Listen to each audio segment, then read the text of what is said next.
Okay, so let's talk about if the unfortunate thing happens and you either don't get pregnant or you miscarry.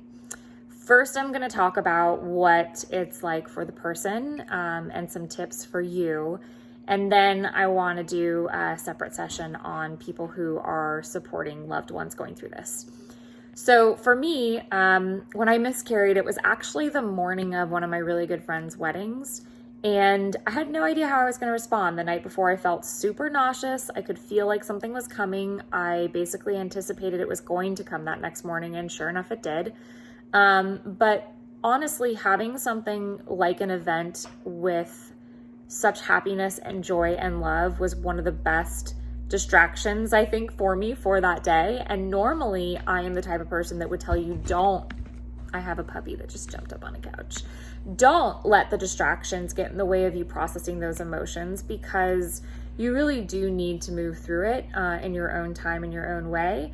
That being said, I really do feel like the actual beginning of it, first day or right thereafter, it is really helpful to surround yourself with love, whatever that looks like for you. Could be pets, could be family, could be friends. Could be that you need a spa day where you just even buy a day pass and go sit at a spa, read your favorite book, cuddle up with a blanket, like just really give yourself the space and be gentle. I really expected myself personally to be far more emotional than I was. And what ended up happening was I wasn't super emotional. The day I found out that I would eventually miscarry was probably the most emotional day. But ultimately, the miscarriage itself was just physically very hard for me.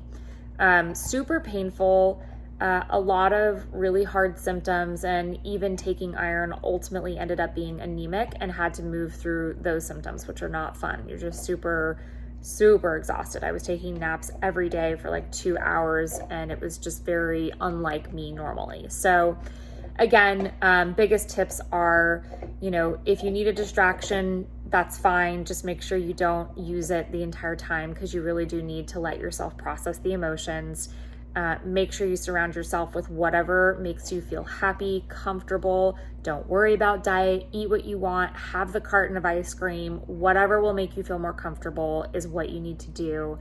And also just giving yourself the time and space to take care of your body, because again, it is very easy to get anemic or to run into other symptoms during that time, and you're just going to want to have whatever you need on hand to make that process as easy and comfortable as possible, which I know seems odd, but you can do it.